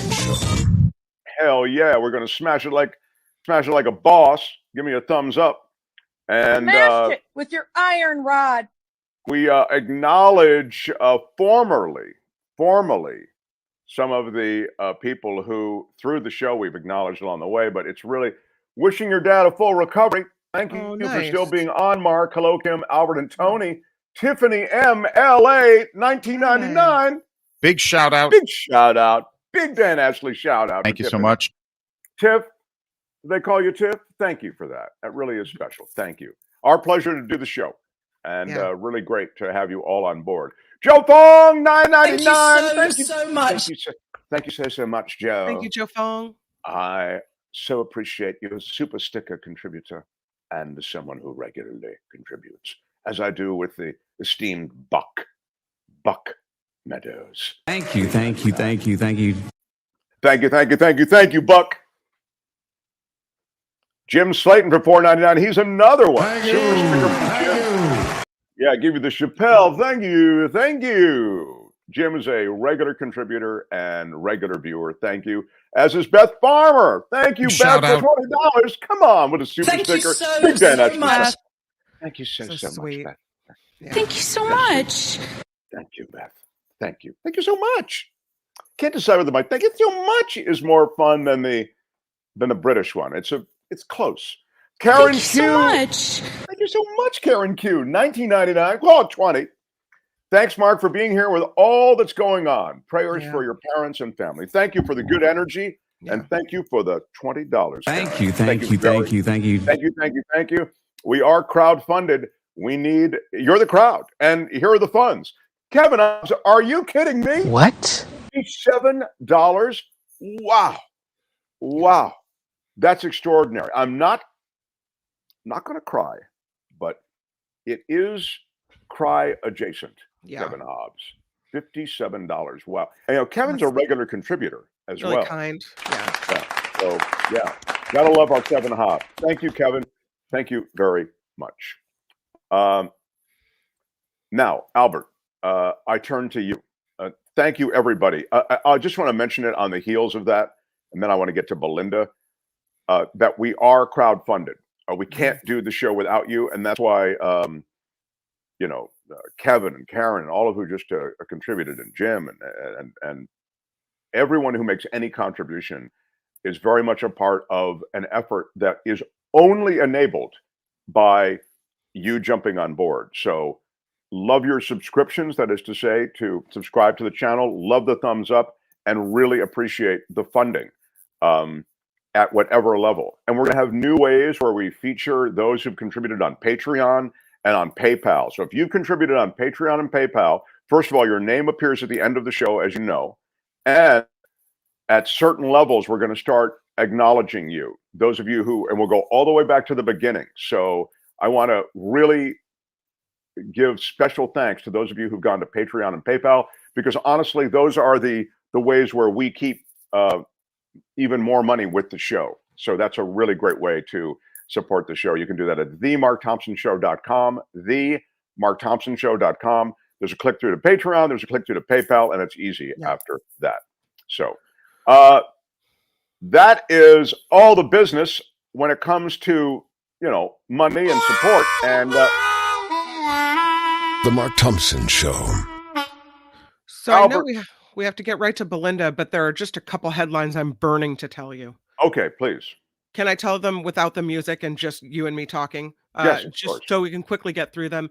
The death toll from the earthquake in Turkey and Syria, now more than 20,000. Yeah, it's just... There's a 3-alarm fire burning in San Francisco in the Sunset. It's cleared out one entire block of 22nd Ave. One civilian hurt, one firefighter with minor injuries. The civilian with serious injuries. So that's still underway. It's been going on for a while now in San Francisco. Wow. The other thing I wanted to tell you is that Yahoo is planning to, they're the latest tech company with the layoffs. They're planning to lay off more than 20% of their staff. Of course, Yahoo based in Sunnyvale. So that's more than 1,600 employees being laid off. And of course, this came out yesterday. Disney also laying off some staff members. They're cutting 7,000 jobs across the company. After they had a positive quarter. Yeah. So that's it. And the news sponsored by tax attorney Steve Moskowitz at 888-TAX-DEAL at moskowitzllp.com. Carry on, my friend. Very nicely done. Very nicely done, Kim. Very, very How are good. you? So, Albert, do you have the open for It's the Planet, Steve? The planet Earth. Some call me nature. I am very passionate about the planet. Earth. A living, breathing planet capable of sustaining whatever life forms we see fit to deposit on it. Spock, judging by the pollution content of the atmosphere, I believe we have arrived. It's the planet, stupid. No. It's the planet, stupid. You talk about somebody who's overcome challenges. Wow, remember her fight with cancer and my gosh. But she is the eco-journalist who likes, when possible, to bring us good news of the environment and what's happening. It's harder and harder to find. She's with us today, and she joins us on Thursdays. Belinda Waymouth. Hi, Belinda. Good morning. Good morning. How are you, Mark? Good morning. Good morning. So you actually do have a story today that reflects something positive. Yes, I do. Hey, am I echoing horribly? Not horribly. You're a little... Albert, I leave it to you to be the arbiter of horribly. Yeah, I think I accidentally got in the waiting room twice. So no, you sound great. So if it's bothering you, then we're not hearing it on our end. Okay, all right. I'll just carry on. So what I wanted to talk about today is Ireland has announced their first ever hope spot in the ocean. And a hope spot is like an MPA, a marine protected area. Okay, stop for a second. Albert, she is dropping out a bunch. How can you say she sounds terrific? Who are you? Are you listening, Albert? Albert, thank you. What do you think? I think I fixed it. I just removed the other accounts. Thank you so much. Oh, that's way better. Yeah, unfortunately. Oh, Albert, come on. Albert goes from worst to first. How about that? Yes, nice job. All right, go ahead, Belinda. Yeah, you've saved me because the reverb, the echo was killing me. So Ireland's announced their first ever hope spot, and a hope spot is like a marine protected area, and it's 7,000 square kilometers of ocean that you won't be able to fish in, they won't be able to mine in, they won't be able to do all these horrible things in. And the reason, we already have gone over 1 million times on the show why it's so important to protect ecosystems. We've got this mass extinction happening. We've got all this biodiversity in the ocean. 95% of the world's biodiversity is in the ocean. They cover 71% of the planet. And it's super important that we protect them. And the reason why I really wanted to talk about this one in Ireland is because it's being designated right now as a hope spot. And hope spots are the brainchild and the work of an unbelievable American oceanographer and ocean advocate, Dr. Sylvia Earle. So I really want to kind of talk about her today to sort of really, show our listeners what one dedicated, amazing person can do. Now, Sylvia Earle is now 87 years old. She's indefatigably optimistic and just completely unstoppable when it comes to the ocean. She is known as her deepness, the Sturgeon General, the Jane Goodall of the sea. I've had the pleasure of meeting her in Washington. She is gracious. She is beautiful. And what she is doing for the ocean is unbelievable. And the thing that's really interesting, I think, about her in relation to what we were talking about last week on the show. So she's got, all her undergrad and her master's degrees. And then her PhD was in a subject called phycology, which is the study of algae, which includes kelp, which we were talking about last week, because kelp-based feed is going to stop cows doing such methane-infused burps. So she knew what she was doing, all those years ago when she did her PhD. She was the first chief scientist at NOAA, which is our National Oceanic and Atmospheric Administration. And 13 years ago, she did a TED Talk, and it was her wish for the ocean. And the thing that really stuck out from me watching it all those years ago, well, 13 years ago, was the incredible positivity that she has, because she talked about, the terrible sort of pillage that's happening in the ocean, that, 90% of fish stocks of the big fish, the ones that we find super yummy to eat, the big predators like tuna and swordfish, 90% of those fish stocks are depleted already. They're gone. But that's wild to think when you think about that, 90%. And it makes sense. I mean, how could the commercial fishing that has strip mined the ocean of all those big fish, how could that possibly not have the impact? But 90% gone? Wow. Okay, yeah. Please continue. Yeah, it's horrific. I mean, she talks about the way that we fish. She said is like trying to hunt. The way we go about fishing in the ocean with, ocean floor trawling and all the stuff we do. She said that's like, hunting songbirds with bulldozers. It's, it's brutal. But what she really emphasized in this TED Talk was the 10% of these fish stocks that are left. And that if you have 10%, you can bring them back if you conserve and do the right things. So I would really encourage our listeners to watch her TED Talk, because I think she's amazing. And her TED Talk was so inspiring. She won the TED Talk prize that year, which is $1 million. And of course, she put it into these hope spots. And right now, we have 15,000 of these marine protected areas worldwide. The UN had wanted 10% of the world's oceans to be protected by 2020. We didn't quite get there. We're at 7.5. But, as we've discussed before on the show, there is this huge international movement. It's called the 30 by 30, to have 30% of land and 30% of the ocean protected by the year 2030. That means we're going to have to triple the amount of ocean we're protecting in the next 7 years and double the amount of land. And I, as I've said before on the show, what can we do? What can we, as, the listener, as general Joe public, do out there? And it's really about, get involved with an organization like Mission Blue, which is Sylvia Earle's NGO. When you want to make yearly donations, donate to them, and then really work out who the politicians are who are voting for the environmental things that you care about. We often talk about plastic pollution on the show. Well, Ben Allen, here in California, Senator, he's an amazing advocate for, limiting plastic pollution. But also I really wanted to talk about Dr. Earle, because you can just never underestimate, what one person can do. And I want to tell you one little funny story I know about her. So, James Cameron is very into his technical toys, and he's very into the ocean. And so he built this submersible, this really specialized submarine to go down into the Marianas Trench. And the Marianas Trench, is 36,000 feet below sea level. The pressure of the ocean down there, it's over 15,000 PSI. It's crazy. And do you know what Sylvia Earle said when she saw it? She said, you know what? That's the right size for me. I should be the one who goes down to the bottom of the Marianas Trench.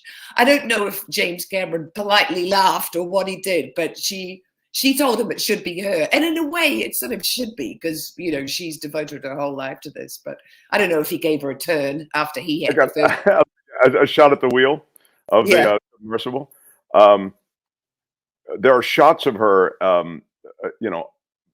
I think coming out of and exploring various ocean habitats. She's clearly someone who's comfortable, exploring the ocean from underneath the ocean. I mean, within the ocean. Um, it's interesting that she's high profile. She's made the cover of Time magazine, and that Sylvia Earle she's a change agent. Is what I'm getting from you. Yeah. Yeah, absolutely. She's a change agent, and the sort of the glass ceilings that she has smashed, the first ever woman to, walk on the ocean floor. And it's kind of interesting because, we've talked about this before, the ocean sort of out of sight, out of mind. Most of us haven't, scuba dived. We don't know what it looks like under the surface. And it just doesn't get the same attention. Jane Goodall gets a lot of press. And Sylvia Earle does as well. But when you think she's representing, this ecosystem that covers 71% of the Earth's, surface. I mean, 97% of our water is in the ocean, guys. There's only 3% of it that's fresh water. Most of it is from the ocean, and the whole hydrological cycle starts in the ocean. That water evaporates up into the atmosphere, gets into clouds, they move over the earth, they let go of the precipitation. That's where our drinking water comes from. So the treatment of the ocean as this open sewer, which is really what it's been, and it's kind of even implied in what you talk about with Jane Goodall, being celebrated as she should be. I mean, she really amazing work, and such cool stuff that she's done now, expanding from beyond her original research into protecting habitats. But you see that there's all of this stuff that we can oftentimes relate to more easily, but the ocean is this mysterious thing down there, and so we just dump stuff in it because it's out of sight, out of mind. We're really a brutally simple species when you think about human beings. Yeah, well, and the other thing with the ocean is it's sort of that out of sight, out of mind, and when you talk about us being simple, we're quite, myopic, we're quite short-sighted about, we just put our pollution out into the ocean. And we just put, if there are all these oil rigs that are out in the Gulf Coast, or we, can't see them, or we put them out into the North Sea. But, the fact is, 7 out of every 10 breaths we take, that oxygen, where does it come from? It comes from the ocean. So a healthy ocean is super important for all of us. And what was interesting with this Hope Spot in Ireland was that when they polled, Irish people, 81% of them said, oh, yes, we need to be protecting the ocean. And when you look at how populations are distributed around the world, most of them are close to the coast. We like the ocean. We want to be near it. It's that's going to be a little problematic as sea level rises, but we're really drawn to it. Sure, it's restorative. It induces a tranquility. Back when I was a big baller, Belinda, I had a place in Malibu right on the ocean. My neighbors were these big celebrities, and let me tell you something. I never wanted to leave that place. I was in tears when I had to sell it because you go from sometimes you just have to sell stuff, and but you don't have to have some spot in Malibu. The truth is that you're wherever you are, you're right. When you're close to that magic of the ocean, it's you also feel the power of the ocean. I mean, you just go out to Seacliff. You go out to where there are parts of San Francisco. All across northern and central California, all along the coast.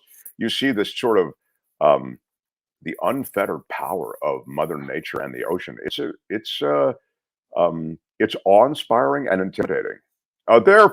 There's some pictures of Sylvia. Yeah. So that was, she was, there's her on the cover of Time. And look how beautiful she is. And she still looks like that at 87. And I don't know if she still is scuba diving, but it's, she was just a few years ago. And you see her, there's one amazing photograph of her in the ocean. And there's this enormous school of fish above her. And, Yeah, and you just go, wow, that's her deepness, that's her doing her thing, and the fact that she always has that smile on her face, even though she's witnessed, some of the, atrocities that happen in the name of, fishing. I mean, she's been a consultant when the Deepwater Horizon, burst a pipe. I mean, it wasn't a pipe, obviously, it was more than that. But, she consults on oil spills. She's just been at it for so long. Yeah, a spectacular activist and environmentalist. And there's this hope spot you're talking about. So I didn't know about these hope spots. So this is I'm embarrassed to say, I think maybe you've touched on them before, but I didn't realize they were called hope spots. I knew that they were protected areas. Yeah, they're called hope spots by Sylvia Earle and her organization Mission Blue. But to the rest of the world, they're called MPAs, Marine Protected Areas. And we do have 15,000 of them worldwide. And Obama, when he was our president, he created 2 of the biggest MPAs in the oceans. One, I think they were both in the Pacific, and there's a huge one at the Marianas Trench. So they are all over the place. But here's the thing that's so tricky about the ocean, because it's the big wide ocean. It's like the EPA here having, the Clean Water Act and the Clean Air Act. Those have to be enforced. Well, how do you enforce an MPA when that area is way out in the middle of the ocean? And that's the thing. So you can still get, illegal fishers coming in and encroaching on an MPA, because it's really hard to police this enormous area out there.